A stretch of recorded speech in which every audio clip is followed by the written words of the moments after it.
Hi guys, video में बात करेंगे ओलेक्ट्रा ग्रीनटेक के बारे में। गाइस, आज के दिन ओलेक्ट्रा में लगभग हमें 3 से 3.5% तक का बाउंस देखने को मिल जाता है, क्योंकि बाजार अच्छे से चलता है और कंपनी को लेकर कुछ पॉजिटिव अपडेट्स भी देखने को मिलती है।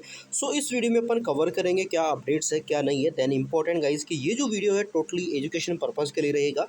सो प्लीज़ कोई भी डिसीजन लेने से पहले या कोई भी डिसीजन पर पहुँचने से पहले एक बार अपनी रिसर्च आप कर लीजिएगा, क्योंकि शेयर बाजार में इन्वेस्टमेंट जोखिम से भरा हुआ है। सो गाइस, अगर बात करें कंपनी की तो यहाँ पे आपको पता है, फिलहाल दिल्ली गवर्नमेंट हो चाहे कोई और स्टेट की गवर्नमेंट हो, वो ईवी बसों को ज़्यादा यहाँ पे तवज्जो दे रही है, क्योंकि इनसे बेनिफिट्स ये होते हैं कि एक तो ये पॉल्यूशन कम होता है, पॉल्यूशन नहीं होता इनसे। दूसरा कि ये किफ़ायती होती है। देन यहाँ पे चीन की अगर बात करी जाए तो चीनी गवर्नमेंट भी जब आगे आई थी, तभी चीन में इलेक्ट्रिक चीज़ें जो बसें हैं वो ज़्यादा चली थी, ज़्यादा यहाँ पे चल रही है। गवर्नमेंट को आगे आना पड़ा था वहाँ पे। तो क्या यहाँ पे भी गवर्नमेंट कुछ करेगी? सो हम थोड़ा समझते हैं इस वीडियो के अंदर। देखिए, ओलेक्ट्रा ग्रीनटेक वित्त वर्ष 27 के अंत तक यहाँ पे कमर्शियल व्हीकल्स उद्योग में एक बड़ा कदम उठाने की योजना बना रही है। इस वित्तीय वर्ष यानी कि 26 में 25,000 ई बसें बेचने का कंपनी लक्ष्य रखा हुआ है। कंपनी की योजना वित्त वर्ष 27 के अंत तक 27 के अंत तक और 28 में 55 टन श्रेणी के इलेक्ट्रिक टन लॉन्च करने की, और उसे उम्मीद है कि अनुकूल परिचालन अर्थशास्त्र और नए सरकारी निविदाएं और ई बस की मांग को बढ़ावा देना जारी रखेगी। सो इसी के साथ देखा जाए तो इलेक्ट्रिक जो बस निर्माता ओलेक्ट्रा ग्रीनटेक ने मौजूदा वित्तीय वर्ष की अंतिम तिमाही तक ओलेक्ट्रा जो यहाँ पे सेंटिमेंट्स में प्रवेश करने की योजना बनाई है, क्योंकि वह बसों के परिविस्तार करना चाहती है और भारत के वाणिज्यिक वाहन विद्युतीकरण की यात्रा भी उभरते हुए अवसरों का भी लाभ उठाने का प्रयास कंपनी करना चाहती है।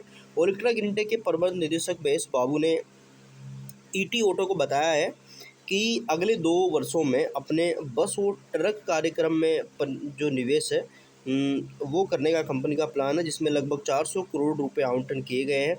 और अगले वर्ष जनवरी से मार्च के बीच 28 टन से 55 टन सकल भार वर्ग की इलेक्ट्रिक ट्रकों का भी यहाँ पे ये निर्माण करने का इनका प्लान है गाइस। बसों के साथ साथ इलेक्ट्रिक जो ट्रक है वो भी कंपनी निर्माण करने का प्लान कर रही है। देखिए, कंपनी मालवाहक truck, tractor, trailer and dump truck, खनन ट्रक और यहाँ पे कंक्रीट मिक्सर सहित कई प्रकार के वाहन पेश करने की योजना बना रही है। बाबू के अनुसार ट्रक व्यवसाय को मूल कंपनी मेगा इलेक्ट यहाँ पे इंजीनियरिंग एंड इंफ्रास्ट्रक्चर लिमिटेड का समर्थन प्राप्त हो सकता है, मतलब होगा, जो कि अवसंरचना परियोजनाओं के लिए प्रति वर्ष सैकड़ों ट्रक यहाँ पे खरीद सकती है। एंड MIL ने खुद हर साल गाइस लगभग 50 से 60 ट्रक खरीदती है। हमने पहले ही उनके साथ लगभग 100 ट्रक तैनात कर दिए हैं, जिससे हमें वास्तविक दुनिया के अनुप्रयोगों का सीखने के और उत्पादनों को बेहतर बनाने में अवसर मिल सकते हैं।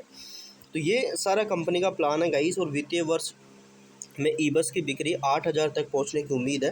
देखिए, जो कंपनी के CEO उन्होंने कहा है कि भू राजनीतिक अनिश्चितताओं और आपूर्ति श्रृंखलाओं में व्यवधानों के बावजूद, जिन्होंने पिछले वर्ष उद्योग की वृद्धि को प्रभावित किया, भारत का इलेक्ट्रिक बस जो चालू वित्त वर्ष में लगभग 8,000 यूनिट तक बढ़ जाएगा। भारत का इलेक्ट्रिक बस बाजार पिछले वर्ष में लगभग 5,400 यूनिट के साथ बंद हुआ, जो कि सालाना आधार पर 30% की वृद्धि को दर्शाता है। उन्होंने कहा कि दुर्लभ पृथ्वी चुंबकों को लेकर अनिश्चितताओं के कारण ऐसा नहीं हो पाया, वरना हम और भी बेहतर प्रदर्शन कर सकते थे। अन्यथा हमारा अनुमान बाजार लगभग 6,500 से 7,000 यूनिट तक पहुंच सकता था। ओलेक्ट्रा घरेलू ई बस बाजार में चौथी सबसे बड़ी कंपनी है, जिसके वित्त वर्ष 26 में लगभग 1100 इलेक्ट्रा बसें पंजीकृत यहाँ पे की थी। ऑटो मतलब यहाँ पे अगर देखा जाए मतलब बाजार में कितना है कंपनी का, तो गाइस ओलेक्ट्रा ई बस बाजार में चौथी सबसे बड़ी कंपनी है। अगर JBM ऑटो की बात करूँ तो 23% 6% बाजार होल्डिंग रखती है। साथ ही यहाँ पे इसके साथ अन्य कंपनी जैसे कि मोबिलिटी है, स्विच मोबिलिटी, वो 21.5 रखती है, दूसरे स्थान पर है, और ये तीसरे स्थान पर थी। अग्रणी है यहाँ पे JBM ऑटो, एंड यहाँ पे PMI ऑटो में 21.15% बाजार हिस्सेदारी है, इसके साथ ही तीसरे स्थान पर, और ओलेक्ट्रा जो है वो चौथे स्थान पर है। तो यहाँ पे अगर देखा जाएगा, इस सरकार ने मांग पैदा की है, यहाँ तक कि चीन में भी सरकार ही आगे आई थी, एंड ये बदलाव संभवतः हुआ था। एक बार जब परिस्थिति की तंत्र परिपक्व हो जाता है तो निजी क्षेत्र की मांग भी बढ़ जाएगी। बाजार में अग्रणी बनने की चाहत रखने वाले मतलब जो कंपनी है ओलेक्ट्रा वाहन उद्योग के दिग्गज और एक अन्य इलेक्ट्रिक वाहन निर्माता स्विच मोबिलिटी के पूर्व सीईओ। ओलेक्ट्रा के देश में कुल डिलीवरी के आधार पर सबसे बड़ी इलेक्ट्रिक बस निर्माण कंपनी बनने को लेकर भी आश्वस्त है यहाँ पे। तो ये है गाइस कंपनी के प्लान, जिसमें गाइस उनके अनुसार मतलब यहाँ पे 37,000 इलेक्ट्रिक बसों की डिलीवरी कंपनी कर चुकी है और जल्द ही 4,000 यूनिट का आंकड़ा भी कंपनी पार कर सकती है। तो ये है गाइस भारत में अब तक बेची गई कुल इलेक्ट्रिक बसें एंड जो भी है वो आप यहाँ पे देख सकते हैं। सो गाइस ये है, और आगे कोई अपडेट आता है हम अपडेट करने की कोशिश करेंगे। सो ये कंपनी के प्लान है लॉन्ग टर्म के हिसाब से। अब आपको क्या लगता है, आप अपने हिसाब से डिसीजन ले सकते हैं। बाकी हमारी तरफ से कोई सेल बाई या प्रॉफिट लॉस का कोई दावा नहीं है। सो प्लीज़ कोई भी डिसीजन लेने से पहले अपनी रिसर्च जरूर करिएगा। So thank you for watching guys.